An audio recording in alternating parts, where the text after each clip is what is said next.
Bienvenue à toutes et à tous sur ma chaîne YouTube. Je suis très heureuse de vous retrouver à nouveau. Alors, vous avez déjà eu la possibilité de connaître Maxime avec quelques anecdotes, quelques histoires, et vous avez été nombreux à nous demander s'il y avait également d'autres anecdotes et d'autres histoires. J'ai le plaisir de vous dire qu'aujourd'hui, Maxime va à nouveau vous présenter des anecdotes et des histoires. Je vous souhaite un excellent visionnage et à bientôt.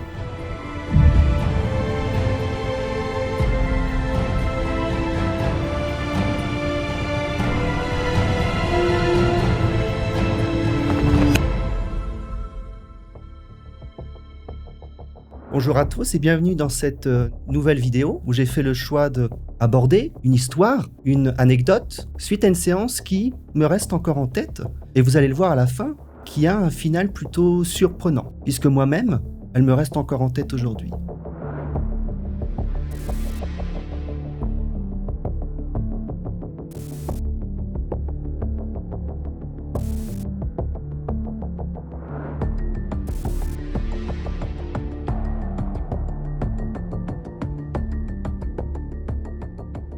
Il y a plusieurs années, alors que j'étais dans une séance des plus simples, une séance où nous revenons sur le relationnel, sur une histoire amoureuse, on fait le choix de justement aborder la vie amoureuse de cette cliente qui est avec moi en séance. On aborde un petit peu les moments de sa vie, etc. Et à un moment donné, une ombre est ici avec nous, une ombre que j'ai du mal, dans un premier moment, à visualiser, à bien voir, une ombre qui reste floue. Et on me donne un prénom, Julien. Je regarde ma cliente et je lui dis: il y a un Julien, ou en tout cas, une histoire avec un Julien. Est-ce que c'est un prénom qui est lié à votre histoire ? Elle me regarde un peu surprise. Elle me dit oui, en effet, c'est le frère de Jean-Pierre, et Jean-Pierre était donc justement celui avec qui elle était en couple actuellement. Elle me raconte que justement, ce Julien a disparu. Il n'est plus. Une mort qui a eu lieu il y a 6 ou 5 ans. On se regarde une fois de plus, on est également surpris. Alors je lui dis à ce moment-là, est-ce que vous souhaitez justement que l'on creuse cette histoire avec Julien?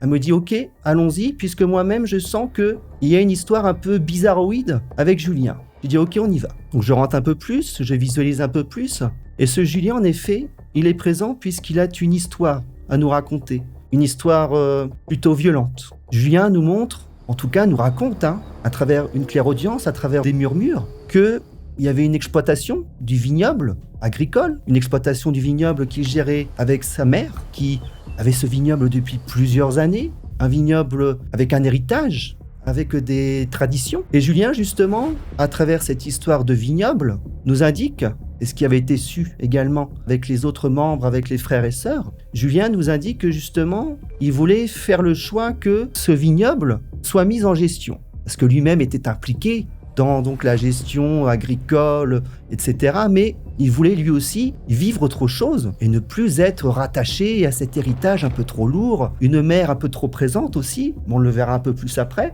Suite à sa mort, il y a donc une autopsie qui a eu lieu avec un grand médecin qui suivait donc les membres de cette grande famille et depuis plusieurs années. Mais justement, Julien suivait un traitement lourd, un traitement qu'il avait justement pour des problèmes liés, il me semble, avec le cœur, et ils n'ont pas creusé plus amplement. Ce grand médecin, je vous le disais, reconnu dans cette région, avait justement indiqué qu'il y avait eu un décès suite à un infarctus. Mais c'est pour cette raison qu'on a fait le choix, avec donc la cliente, je vous le disais, qui est en lien avec Julien, du fait qu'elle soit mariée à son frère, a souhaité plonger plus loin, explorer un peu plus cette histoire qui lui semblait elle-même un peu étrange. Et si ce n'est pas un infarctus, justement, nous allons creuser, explorer, et nous allons voir ce qui a eu lieu et trouver la raison de cette mort un peu soudaine. Et là, j'ai eu un flash, justement, à ce moment précis. Un flash où on me montre une armoire, une boîte grise, un fusil. Les images sont encore floues. Bien entendu, on fait vite fait le lien entre le fusil et un décès, mais on me dit qu'en même temps, ce n'est pas une piste à explorer. Il y a au contraire une piste à creuser avec une boîte grise. Une boîte grise qui est bien planquée au fond de l'armoire. Une boîte grise où, justement, il y a des balles, mais il y a aussi des espèces de graines et des médicaments. Et ces graines, justement, un peu plus tard, on les retrouve dans un verre de vin rouge. En effet, il avait une habitude extrêmement précise, le dimanche soir, de boire un verre de vin rouge. Mais avec sa mère qui était présente et qui lui préparait son dîner du dimanche soir. Sauf que cette fois-ci, Ce dîner avait été très différent, dans le sens où c'est un dîner qui a été prémédité. Un acte prémédité, puisqu'on a fait le choix de prendre ces graines, qui selon moi ressemblent à une sorte de morora, que l'on a glissé au sein de ce verre de vin rouge. Et là, je vois en effet un dîner où il y a plus ou moins une dispute, mais il y a aussi un fils qui, au fil de cette dispute, est en train de somnoler doucement, doucement et encore doucement. Et c'est à ce moment-là que justement, on comprend avec la cliente ensemble qu'en effet, il y a eu une préméditation, mais aussi un acte violent d'une mère envers son fils. Une mère, au sein de cette histoire, de cette anecdote, a tué son fils.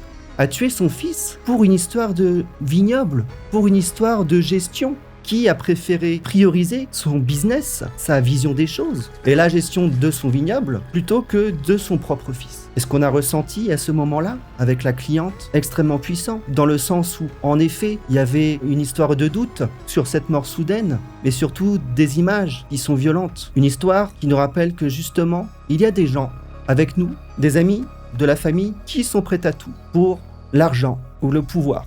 Et moi, en effet, j'ai des révélations, j'ai des images, j'y suis habitué, mais j'ai une cliente avec moi en séance qui est à la fois choquée, mais qui est en pleurs aussi. Une cliente qui elle-même a été habituée à dîner chez cette femme qui a tué et qui a fait un meurtre. Il y a une violence avec les actes, mais il y a une violence dans la résolution, dans la finalité de cette histoire, puisque finalement, ces révélations que l'on a eues ici n'ont jamais été mises au grand jour.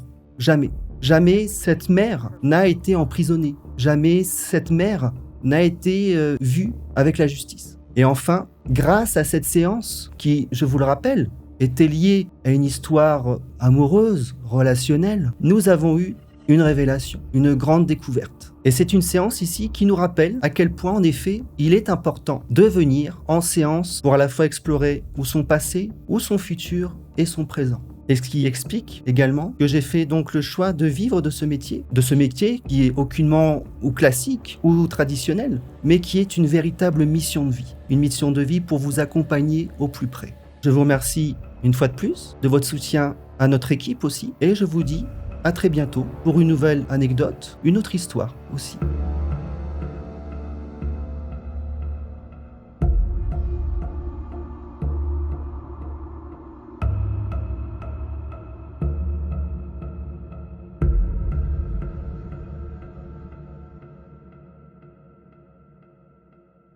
C'est incroyable, cette histoire. Ah, exactement. Ouais. Et tu en as plein d'autres aussi, hein, Ça arrive en souvent. ce style-là.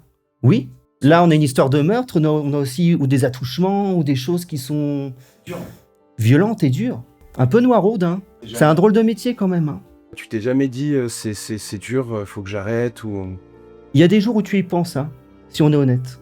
Il y a des jours où on se réveille, on se dit, est-ce que je suis prêt à explorer une autre histoire ? Et en même temps, tu te réveilles, tu te dis, ouais, mais si j'avais choisi de vivre de ce métier-là, c'est parce que justement, je fais le choix d'aller vers plus de vérité. Parce qu'en effet, tu peux aller voir un psy, mais un psy n'aura jamais les réponses que l'on a en médiumnité. Ça fait longtemps que tu fais ça, hein. Oui, ça fait plusieurs années. Et bon, il y a des belles histoires aussi. Il y a de très belles histoires, et j'en ai plein d'autres en fait à raconter aussi, hein. Merci pour ta présence, du coup, et le fait de le raconter aux gens, c'est cool. Merci à vous, encore une fois.